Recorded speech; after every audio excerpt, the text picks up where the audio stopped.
This is for third year students. इसमें beneficial insects हम लोग कर रहे हैं सिल्क मॉथ सेरीकल्चर। ये फोर्थ लेक्चर है बच्चों। इसमें आज मैं आपको सेरीकल्चर जो है उसके production, insect rearing, harvesting and stifling of cocoons इसके बारे में बताऊंगा। मेनली सेरीकल्चर को हम 3 भागों में डिवाइड करते हैं। इसके प्रोडक्शन को, शहतूत की खेती करना, इसको बोलते हैं मॉरिकल्चर। दूसरा इंसेक्ट रियरिंग, कीट पालन एंड कोकून प्रोडक्शन, कोयों का उत्पादन। तीसरा है थ्रेडिंग यानी धागाकरण जो होता है, धागा बनाना। नंबर 1 इज मॉरिकल्चर, शहतूत की खेती। इस कीट का जैसा हम जानते हैं कि मुख्य भोजन शहतूत की पत्तियां हैं, अतः कीटों को बहुत पौष्टिक पत्तियां प्रचुर मात्रा में मिलती रहनी चाहिए। इसकी अवेलेबिलिटी हमें इंश्योर कर लेनी चाहिए कि पौष्टिक पत्तियां प्रचुर मात्रा में मिले, उतना ही अच्छा गुणवत्ता वाला सिल्क का प्रोडक्शन हम कर पाएंगे। इसका मेन जो रीजन है वो है स्वस्थ पत्तियां मिलनी चाहिए। शहतूत की खेती बलुई दोमट सैंडी लोम सॉइल में की जाती है। इसकी वैसे 20 जातियां स्पीशीज है, लेकिन 4 स्पीशीज मेन है। Number 1 is Morus alba, number 2 is Morus indica, number 3 is Morus serrata and number 4 is Morus latifolia. ये 4 इसकी प्रजाति हैं। इसमें से मॉरस इंडिका जो है ये बड़ी प्रचलित है। क्यों प्रचलित है? ये इसलिए फेमस है क्योंकि एक तो ये राउंड द ईयर, साल भर इससे पत्तियां मिलती हैं, जल्दी ग्रो करती है, फास्ट ग्रोइंग है और कैन बी ग्रोन एनीवेयर, कहीं भी इसको आप कल्टीवेट कर सकते हैं। इसी की नई किस्में सेंट्रल सिल्क बोर्ड ने डेवलप की हैं। जैसे मैं आपको बताऊं, कानुआ 35-30, 25-30, 554 ये साउथ इंडिया के लिए है, तथा 5-162 और 5-519 ये नॉर्थ इंडिया के लिए सेंट्रल सिल्क बोर्ड ने डेवलप किया है। शहतूत का प्रोपेगेशन 2 तरीके से होता है, रूट ग्राफ्टिंग तथा स्टेम कटिंग। इसमें स्टेम कटिंग को अच्छा माना जाता है, it is a better option for it. अब इसकी फसल में प्रॉपर मैन्योरिंग, प्रॉपर फर्टिलाइजर्स, सिंचाई, सारी जितनी भी एग्रोनॉमिक प्रैक्टिस है इनको अच्छे से करें तो 1 एकड़ में 5000 से लेकर 6000 किलो तक हमें अच्छी पत्तियां प्राप्त हो जाती हैं। इन पत्तियों को हमें नम गीले टाट में के बोरे में इकट्ठा कर लेना चाहिए।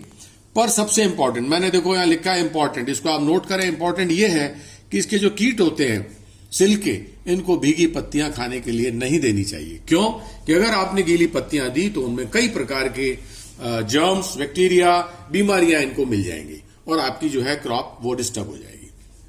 Number 2 point, insect rearing and cocoon production.